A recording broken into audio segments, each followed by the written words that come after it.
Hi Linda, how you doing? I'm good, thanks. How are you? Yeah, very good, thank you. Not too bad. So just going back to when we first talked about it, that was sort of mid-COVID, wasn't it? Why did you end up getting in touch with us? So at the time, because it was mid-COVID, it was like during furlough. I think everyone had a bit of time to think about things and what's more important. And then after coming back from furlough, it was definitely what's more important. So it was a good conversation to have at that time. I think lots of people's lives have changed and will continue to do so. So it was a good opportunity, especially after COVID. Things and the organisations, how they dealt with that, it has a lot of impact then on their employees. And for me at that particular time, I didn't feel like I was valued anymore. So in order to combat that, I still love my job. Then that's why I looked at the self-employed models. But you still didn't nearly join though, did you? Because there was a bit of fear there. There was a bit of hesitation there, wasn't there, if I remember rightly? Yeah, and you've got people talking in your ear, and saying, well, you won't get any holidays, and you won't be able to do this, you won't be able to do that, and it's the whole having the basic salary. It's a difficult thing to get your head round, to then not having that. How, so that's the question. That's the big question that I think probably most people have to grapple with. How on earth did you overcome that? Um, well, at the time, I was on a salary sacrifice, so my wages weren't great anyway. And I think you've got to do it for the greater good. So I just thought, right, okay, well, as long as we've got enough money for the next sort of 10 to 12 weeks so that we can just get by, then we should be all right. And it's worked out just that. I think I got my first completion 2 weeks ago, so it would have been 10 weeks from coming on. Brilliant. So 10 weeks. So when did that mean you started? Early July, was it? July, yeah, end of Okay. July. Okay. Oh, end of July. Wow. Okay. And tell us how it's been going since then. Again, what's been the good, what's been the bad, what's been the ugly? Well, everybody keeps saying to me, like, where do you get your leads from? So my leads have been coming from recommendation, which is obviously always the absolute win. And also social media. I've been really consistent with my social media presence. So Facebook, Instagram. I've had quite a few things from Instagram, which I'm not as fair with that as I am Facebook, and Twitter as well. That's created some. Well, it created a radio interview for me. Oh, So wow. there's actually, if you, the social media element of things is obviously, it takes time, but it's free. And I think if you are consistent with that, that's where you'll get a lot of your leads from. How do you get those recommendations in the first place? Surely you have to put the message out there that you're going out on your own, don't you? Where did you put that message? Did you just tell your friends and family, text them all, phone them all, stick it on social media? I put everything on social media. You can't be afraid of getting your face out there. You've got to build your own brand, and if you're prepared to do that and put in the hard work, then it's. I can't say it's easy because it's not easy, but things will start coming to you.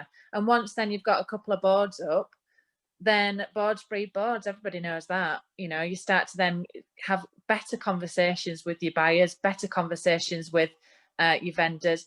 Who else do you know that's moving?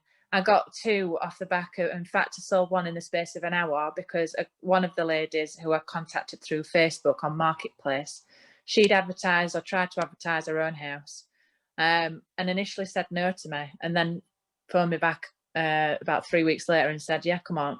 And then I also listed her friend's house who was selling down the road. So that ended up two. It was a recommendation. It was two solds. Do you know what I mean? It can be it's as easy as that if you like. When you start to get your more sluggish times, then I guess you work different to me. I would then go down the sort of direct mail route of things, but I haven't come across that, touch wood, yet. Yeah. Yeah. Okay. And so what would you put that down to? Why, I know you're putting down social media. I'm trying to extract an answer out of you here, really, Linda, which you probably might not might not know what answer I'm fishing for, but what do you put it down to? Getting those recommendations, and I know you put. Why does that spread so quickly? Um, I guess because I'm doing a good job. And so you've nearly given the answer. So the answer is because you're a good agent. That's the reason, and you've been doing it for a long time. And I know you don't want to say that because you don't want to blow smoke up your own backside. But that's the reason for me, is that, you know, if you're a good agent in your area and you've been working in your area for 5, 10, 15, 20 years, then people are going to know you. They're going to recognise you. And as soon as you go on social media, and as soon as people say, "Oh, Linda's gone out on her own," then all of a sudden people are going, "Well, I want to use Linda." They don't want to use the brand you're working with. They want to use you, don't they? Have you found that at all? Yeah, that's absolutely true. That the brand is completely and utterly irrelevant. So the brand is it's me. That's who somebody's wanting to work with. So there's been clients of mine that, obviously, like you say, I've known them, and then they've seen that I've gone and they've come to me. They haven't gone back to the other brand, because it was me that they put the trust in to sell the property in the first place. And now even more so, because they've got more dealings with me, more communications with me, and I've got more time for them than I would have ever had before. So the level of service that it receives even better. And do you think that level of service could impact your fee upwards? I mean, what are your commission levels like? You're in Sheffield, aren't you? So average fee on the high street there, what do you reckon it is compared to your average fee? Well, I try, and my average fee, I don't know, I've dipped in and out. It depends on who the client is and how much the house is, but I've tried to, like, have a sort of minimum standard, if you like. I won't go below a certain level, and I have had to walk away. There was one in particular I walked away from because they got offered 0.75, and I just thought, well, it's not worth me doing it for that money. Yeah, exactly. And so over that period of time, so what we 12 weeks in now, I think I saw on one of your posts recently. What are your numbers looking like in terms of instructions, sales, pipeline? So currently I've got 1 completion. I've got 14 in my sold pipeline. So that equates to about, what did we say, 24, 25 grand, something like that. And I've currently got 9 properties for sale. So if you were to do the maths on that, 25,000, let's say we're not going to see a 30% fall through rate. Let's say we see, you know, 1 sale out of those 14 fall through, because that's what you've already had. You know, let's say that's a 2 grand fee, give or take. So you've probably got 23 grand washing through over the next 3 months. So what's that, around, what's 24 divided by 3? 8,000. So it's about 7,500 a month, and you'll be getting 70% of that. So you should be receiving around £4,500 to £5,000 a month, I would imagine, from next month onwards. And that's only 3 months after starting. Is that sort of fitting with what you think it might be, roughly? Yeah, you know, it's always better than what I thought it was going to be. I didn't think I'd be, you know, 3 months in and have 14 properties sold by any stretch of the imagination. So for my earnings from what I was getting previously, it's more than doubled it. So wow, okay. And that's only 3 months in. So imagine when those fees start creeping up because you're brilliant personal service, and that pipeline gets up to 30, 35 grand. I think that's, you know, that starts to become quite a lucrative little income for you, whilst spending more time with your other half, I guess, as well. Yeah, we've been out on, in fact, we went even down for a trip. It was a last minute trip to Cornwall. I tied up 2 sales while I was down there.